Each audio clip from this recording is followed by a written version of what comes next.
Money heist के last episode में हमने देखा था कि कैसे प्रोफेसर के प्लान की वजह से स्पेशल फोर्स को वापस जाना पड़ता है, जिसके बाद राकेल वहां से चली जाती है और यहीं से एपिसोड 3 की शुरुआत होती है। तो बिना किसी देरी के चलिए शुरू करते हैं। एपिसोड की शुरुआत में हम राकेल को देखते हैं। वो अपनी माँ को कॉल लगा रही थी, लेकिन उसके फ़ोन की बैटरी लो हो जाती है। प्रोफेसर भी वहीं मौजूद होता है। वो अपना फ़ोन राकेल को देता है, जिसके बाद वो राकेल से बात करने लगता है और कहता है कि आपको मैंने अभी टीवी पर देखा, क्या आप वही हैं जो इस केस की इन्वेस्टिगेशन कर रही हैं? तो राकेल बताती है कि वही इस केस को इन्वेस्टिगेट कर रही है। प्रोफेसर पूछता है कि आप उनसे कैसे कांटेक्ट करती हैं और कैसे उनसे डील करती हैं? तो राकेल बताती है कि मेरा काम उनसे निगोशिएट करना है, जिससे हमें थोड़ा टाइम मिल सके ताकि हम हॉस्टेजेस को वहां से सही सलामत निकाल पाएं। वही टोक्यो की आवाज़ हमें बैकग्राउंड में सुनाई देती है, जिसमें वो बताती है कि उन्होंने पिछले 20 घंटों में 52 मिलियन यूरो छाप लिए थे और उनका प्लान काफ़ी अच्छी तरह से काम कर रहा था, लेकिन उनकी लव स्टोरी की वजह से उनका प्लान खराब होने वाला था, क्योंकि प्यार किसी को बना सकता है तो बिगाड़ भी सकता है। जिसके बाद सीन शिफ्ट होता है मिंट में, जहां हम बर्लिन को देखते हैं। बर्लिन मोनिका के पास आता है और उससे कहता है कि तुम्हें मेरा एक काम करना होगा। जिसके बाद वो मोनिका और अपने कुछ साथियों के साथ मिंट से बाहर जाता है। जैसे ही मिंट का दरवाज़ा खुलता है तो पुलिस भी तैयार हो जाती है। वहीं मोनिका पुलिस को बताती है कि अंदर 67 कैदी हैं और सभी ठीक हैं और हमें एक ही जैसे कपड़े पहना रखे हैं, जिससे हमारी पहचान करना बहुत मुश्किल है। इतना कहने के बाद वो सभी लोग मिनट में वापस अंदर चले जाते हैं। बर्लिन सभी से कहता है कि उन्हें डरने की जरूरत नहीं, वो किसी को कुछ नहीं होने देगा, लेकिन अगर किसी ने चालाकी की तो वो मारा जाएगा। तभी मोनिका बर्लिन से कहती है कि उसे अबॉर्शन किट चाहिए। बर्लिन सबसे पूछता है कि क्या किसी और को भी दवाई की ज़रूरत है। तभी एलिसन कहती है कि उसे अपना फ़ोन यूज़ करना है ताकि वो अपनी एक फ़ोटो डिलीट कर सके, लेकिन बर्लिन कहता है कि तुम वीडियो बनाकर अपनी फैमिली को भेज सकती हो, लेकिन तुम इंस्टाग्राम यूज़ नहीं कर सकती। जिसके बाद बर्लिन उनसे कहता है कि आपको कुछ काम दिया जाएगा ताकि आप लोग यहाँ बोर ना हों। वो आर्थुरो और एलिसन के बॉयफ्रेंड को मॉस्को के साथ भेज देता है।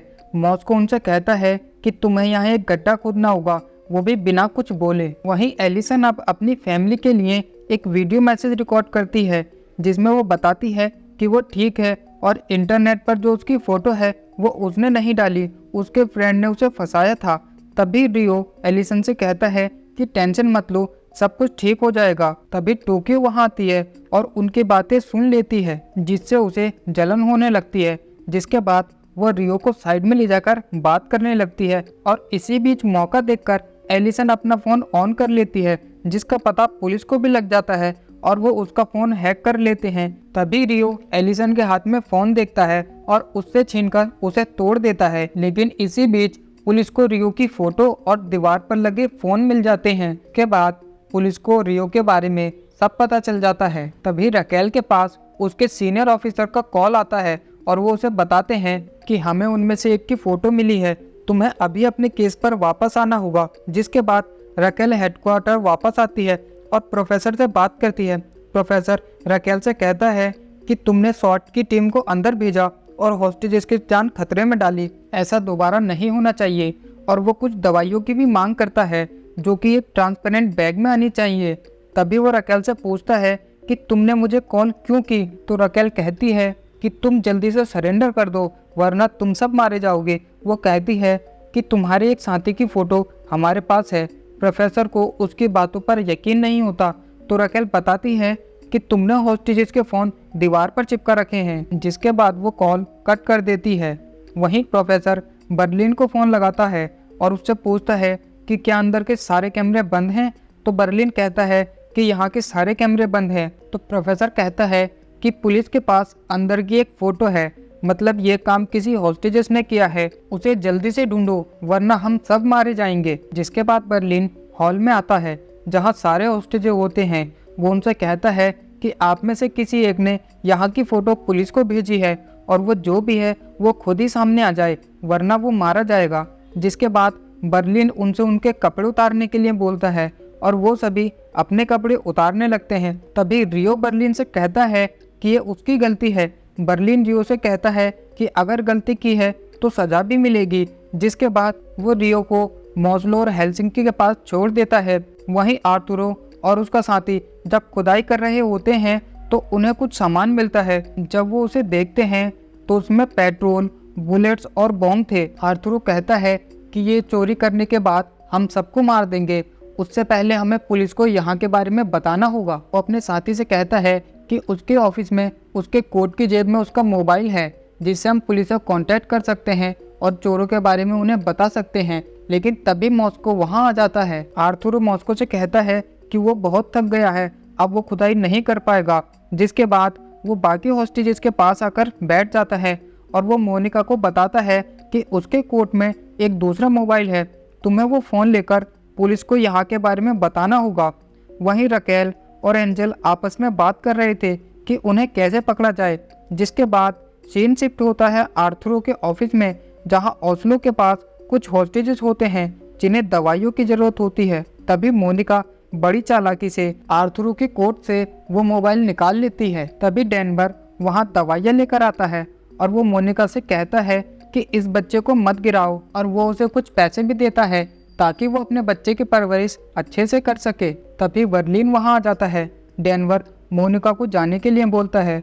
मोनिका जा ही रही थी, लेकिन तभी मोबाइल में मैसेज आता है जिसकी आवाज़ बर्लिन सुन लेता है। उसे मोनिका के पास से एक फ़ोन मिलता है, जिसके बाद वो डेनवर से कहता है कि इसे मार दो।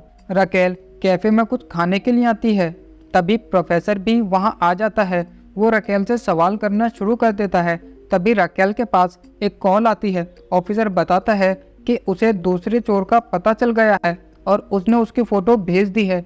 जिसके बाद रकेल प्रोफेसर को टेबल पर गिरा देती है। प्रोफेसर को लगता है कि वो पकड़ा गया, लेकिन रकेल उससे रिकॉर्डर मांगती है और कहती है कि मुझे पता है कि तुम एक रिपोर्टर हो और खबर के लिए किसी भी हद तक जा सकते हो। तो प्रोफेसर कहता है कि वो यहाँ रोज आता है और शॉप का ओनर भी रकेल को बताता है कि ये यहाँ रोज आता है। वहीं मिंट में टोक्यो रियो को देखती है। ओस्लो और हेलसिंकी ने उसे काफ़ी बुरी तरह से मारा था, जिसे देखकर टोक्यो को काफ़ी गुस्सा आता है और वो कैमरों पर गोली चलाकर उन्हें तोड़ने लगती है। प्रोफेसर ये सब देखता है। टोक्यो प्रोफेसर को फ़ोन लगाती है और कहती है कि अगर अब किसी और ने उस पर हाथ उठाया तो अगली गोली पर नाम होगा हेलसिंकी, बर्लिन या फिर तुम्हारा। बर्लिन वहां आता है और टोक्यो को शांत होने के लिए बोलता है। प्रोफेसर टोक्यो से कहता है कि तुम्हारे प्यार के चक्कर में हमारा पूरा प्लान बर्बाद हो गया है। पुलिस को तुम्हारी और रियो की फ़ोटो मिल चुकी है और अब वो तुम्हें पकड़ने के लिए यहाँ जरूर है। वहीं डेनवर मोनिका को वॉशरूम में लेकर जाता है। मोनिका डेनवर से कहती है कि मुझे छोड़ दो, मुझे मत मारो, और तभी हमें एक गोली चलने की आवाज़ आती है। जिसके बाद ये शानदार एपिसोड यहीं खत्म हो जाता है। आपको ये एपिसोड कैसा लगा मुझे लाइक कमेंट करके ज़रूर बताएं, और ऐसी ही अमेजिंग वीडियो देखने के लिए चैनल को भी सब्सक्राइब कर दें। Thank you.